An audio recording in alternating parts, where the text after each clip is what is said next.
ओम शांति। क्या मृत्यु के बाद हमें पिछला परिवार याद रहता है या नहीं? कई लोगों के ये प्रश्न होते हैं कि जब हम शरीर छोड़कर चले जाते हैं, हमारे कोई संबंधी हमें छोड़कर चले जाते हैं, जिनके बिना हमारा रह पाना बहुत मुश्किल होता है, उनकी बहुत याद आती है। तो क्या जिस प्रकार से हमें उनकी याद आती है, हम उनकी याद में रोते रहते हैं और उनकी एक झलक देखने के लिए हमारी आंखें तरसती ही रहती हैं। तो क्या इस प्रकार से जैसे हमें उनकी याद आती है, क्या उसी प्रकार से उनको भी हमारी याद आती होगी? क्या वो भी हमें देखना चाहते होंगे? तो देखिए, पहले तो हमें इस बात को अच्छी तरह से समझना है कि मृत्यु किसकी होती है और मृतक कौन होता है। तो देखिए, मृत्यु होती है शरीर की। जब आत्मा शरीर में प्रवेश करती है तो हमारा जन्म होता है। आत्मा जब शरीर में प्रवेश करती है तो उसको जन्म कहा जाता है। और आत्मा जब उसी शरीर को छोड़कर चली जाती है, जो आत्मा का जो वस्त्र रूपी शरीर होता है, इसको जब आत्मा छोड़कर चली जाती है, उसका टाइम पूरा हो जाता है, तो उसके समय अनुसार आत्मा शरीर छोड़ देती है, तो उसको हम मृत्यु कहते हैं। तो ये तो आप सभी जानते हैं कि आत्मा अजर अमर अविनाशी है। आत्मा कभी नहीं मरती, उसकी मृत्यु कभी नहीं होती। आत्मा को कोई नहीं मार सकता, आत्मा को कोई अग्नि जला नहीं सकती, आत्मा को धूप सुखा नहीं सकती। आत्मा अजर अमर अविनाशी है। तो जो हमारा शरीर है, जिसमें आत्मा प्रवेश करती है और जिस शरीर से हमारा इतना लगाव रहता है, हम इतना मोह रखते हैं, उस शरीर की मृत्यु हो जाती है। और वास्तव में हर किसी का लगाव, सबका स्नेह आत्मा से नहीं होता। सभी का जो प्यार रहता है वह शरीर के साथ रहता है, और शरीर नष्ट हो जाने के कारण ही उनको इतना दुख होता है और इतना विलाप करते हैं, इतना रोते हैं, तड़पते रहते हैं, आंसू बहाते रहते हैं। अगर इतना ही लगाव और प्यार आत्मा से हो तो इतना दुख हो ही ना, क्योंकि आत्मा तो अमर है। आत्मा की तो मृत्यु कभी होती नहीं। आत्मा तो हमेशा अविनाशी है। आत्मा तो शरीर को छोड़कर दूसरे शरीर में प्रवेश कर जाती है। अब प्यार होता है शरीर से और शरीर खत्म हो जाता है, इसीलिए हमें इतना दुख होता है। अगर ये स्मृति, ये ज्ञान रहे, हमें ये ज्ञान पता हो और ये सच्चाई हम समझ जाएं कि आत्मा तो अविनाशी है। इसको जानते तो सब हैं, लेकिन इसको स्वीकार नहीं कर पाते। और ये शरीर विनाशी है, आत्मा तो कभी नहीं मरती, आत्मा तो अजर अमर अविनाशी है। तो इतना दुख विलाप नहीं होगा। हम सभी परिवार में एक साथ रहते हैं। एक साथ रहते रहते हमारा आपस में इतना प्यार हो जाता है, इतना लगाव हो जाता है कि एक दूसरे के बिना रहना मुश्किल हो जाता है। जिस प्रकार से देखिए, हम सभी आत्माएं एक यात्रा कर रहे हैं, इस दुनिया में यात्री बन के यात्रा कर रहे हैं। समय रूपी ट्रेन में हम बैठे हुए हैं। समय रूपी ट्रेन आगे बढ़ती जा रही है। अब जब हम परिवार में एक साथ मिल जाते हैं, हमारे परिवार के सदस्य मिल जाते हैं, यहाँ बरसों से हम एक साथ रह रहे हैं। सभी यात्री परिवार के सदस्य यात्री हैं और हम बरसों से एक साथ रह रहे हैं। कोई पति पत्नी के रूप में, कोई भाई बहन, कोई बाप बेटे के रूप में, कोई माता पिता के रूप में है, कोई पति पत्नी के रूप में है, माँ बेटे के रूप में है। तो इतना स्नेह बढ़ जाता है, क्योंकि वर्षों से हम साथ में रह रहे हैं। इतना लगाव हो जाता है, इतना प्यार बढ़ जाता है कि फिर उनसे बिछड़ना हमारे लिए बहुत मुश्किल होता है। बहुत तकलीफ़ होती है, बहुत दर्द होता है, क्योंकि हम बहुत सालों से साथ में थे। लेकिन जिसका जब समय आ गया तो उसको जाना ही होता है। उसको कोई रोक नहीं सकता, क्योंकि उसका टिकट वहीं तक का बना हुआ है। अब उसको जाना ही होगा। समय रूपी जब ट्रेन से यात्री उतर जाता है, उसको दूसरी यात्रा में जाना है। उतरना यानी रोड चेंज होना, मृत्यु यानी उसकी दिशा चेंज होना, यानी उसको अब दूसरी जगह अपना पार्ट बजाने के लिए जाना है। उनका शरीर छूट जाता है और वह आत्मा दूसरी जगह चली जाती है, तो उसका बहुत दुख होता है और इसी दुख के कारण हम बरसों तक रोते रहते हैं। अब देखिए, शरीर के तो किसी को याद नहीं किया जाता, शरीर तो दफना दिया जाता है या जला दिया जाता है। अब याद किसको करना है? आत्मा को, क्योंकि आत्मा तो चैतन्य है, वह अमर है, अविनाशी है, अनादि और अनंत है। अब जो बात आती है कि उस आत्मा को पिछला परिवार याद रहता है या नहीं, तो देखिए, जो हर आत्मा है, तो इस सृष्टि पर जितनी भी आत्माएं हैं, चाहे वह कोई भी मनुष्य आत्मा हो, इसमें से जो सृष्टि पर 750 करोड़ आत्माएं हैं, चाहे वो मनुष्य आत्मा हो या कोई देव आत्मा हो, महान आत्मा हो, धर्मात्मा हो, पाप आत्मा हो, चाहे कोई भी हो, सभी आत्माएं हैं। और जो उनकी रिकॉर्डिंग कैपेसिटी है वो 5000 वर्ष की है, उसमें 1 सेकंड भी कम और ज़्यादा नहीं हो सकती। हर आत्मा की रिकॉर्डिंग 5000 साल की होती है, चाहे वो देवात्मा हो, चाहे वो पापात्मा हो, महात्मा हो, कोई भी हो। हर आत्मा का एक समय निश्चित होता है।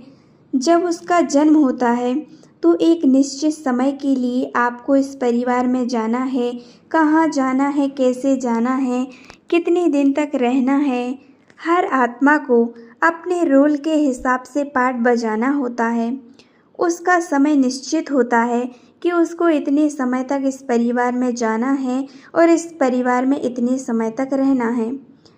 जितना उन आत्माओं के साथ उस परिवार में की जो आत्माएं रहती हैं, उनके साथ जो हिसाब किताब होता है, तो वह हिसाब किताब उनको पूरा करना होता है। और जब उनका हिसाब किताब पूरा हो जाता है, समय पूरा हो जाता है, तो वह आत्मा वहाँ से चली जाती है, उसकी मृत्यु हो जाती है।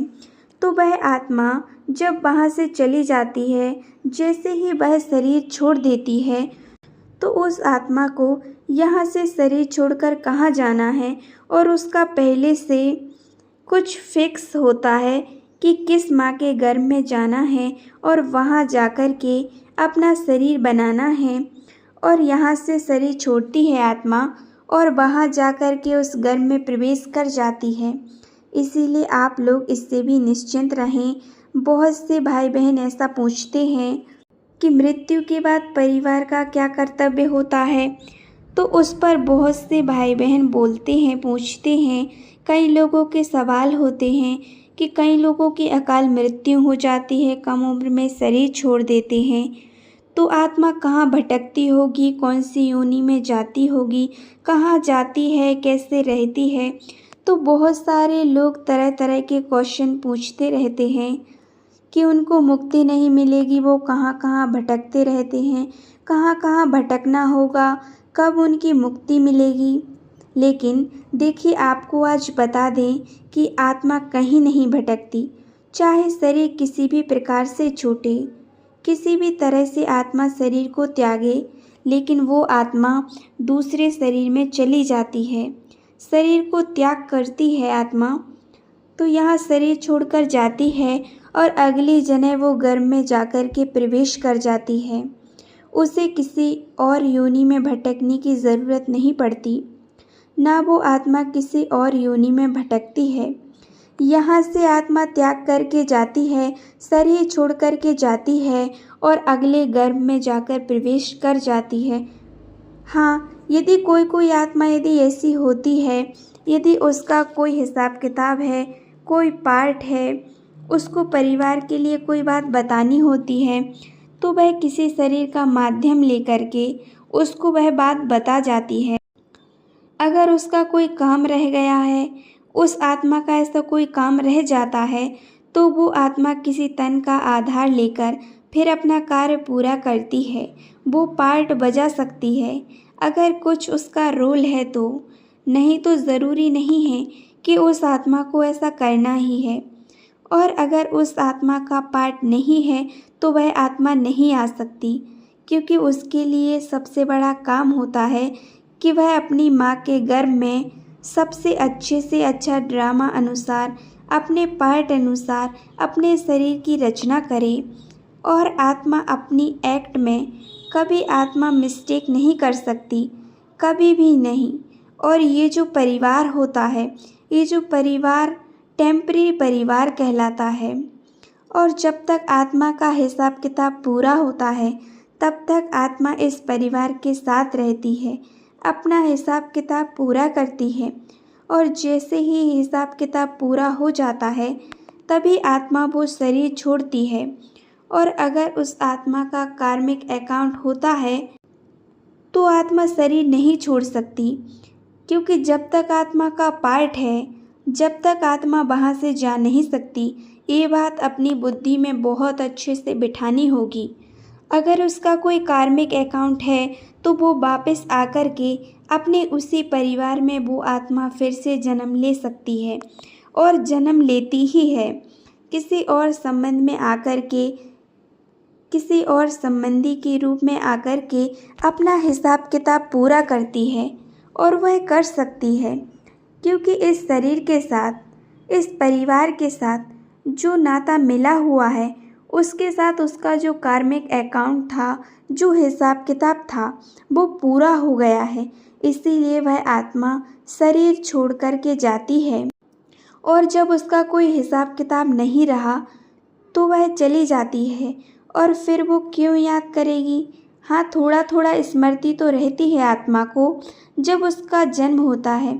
ऐसा कई बार देखने में आता है, छोटे छोटे बच्चे रहते हैं तो उनको कुछ थोड़ा थोड़ा पिछला याद रहता है, लेकिन जैसे जैसे बच्चा बड़ा होने लगता है, बड़ा हो जाता है, तो उस बात को भूलता जाता है। जब तक उसका उस परिवार के साथ लगाव नहीं होता तब तक थोड़ी थोड़ी याद बनी रहती है। और जैसे जैसे उसका उस परिवार के सदस्यों से लगाव हो जाता है, वो पहचानने लगती है कि ये मेरा परिवार है, मेरे भाई बहन हैं, माँ है, पिता है, तो फिर वह स्मृति उससे डिलीट होने लगती है। इसीलिए जब तक तो थोड़ी थोड़ी याद रहता है आत्मा को। इसीलिए आपका फ़र्ज यही बनता है कि यहाँ से हमें कोई दुख भरी वाइब्रेशन उस आत्मा को नहीं देना है, क्योंकि हर कोई यहाँ से रो रो करके वहाँ उस आत्मा को बुरी वाइब्रेशन देते ही रहते हैं।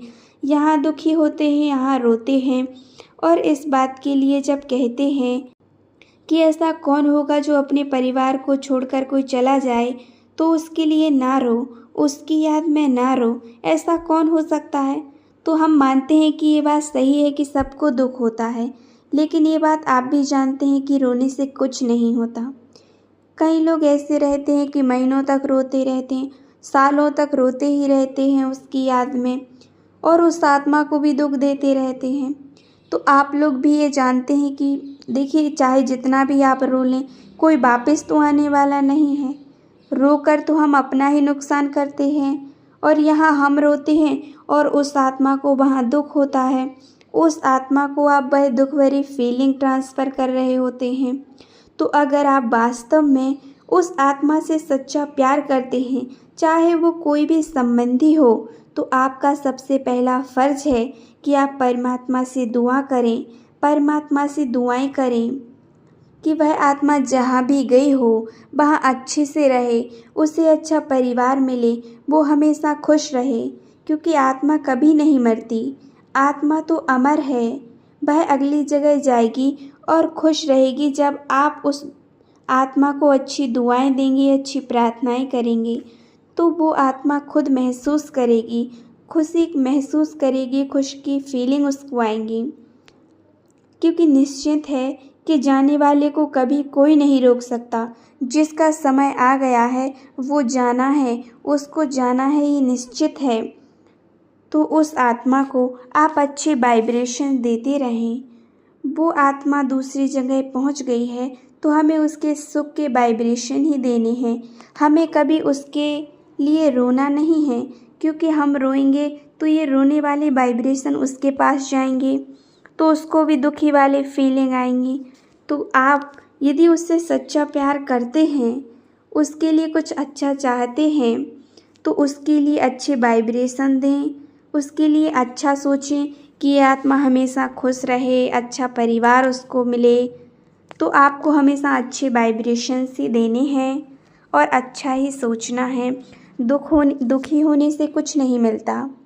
जो आत्मा आई है उसको जाना ही है, इसीलिए हमेशा खुश रहें और दूसरों को भी खुशियाँ देते रहें। ओम शांति, ओम शांति, ओम शांति।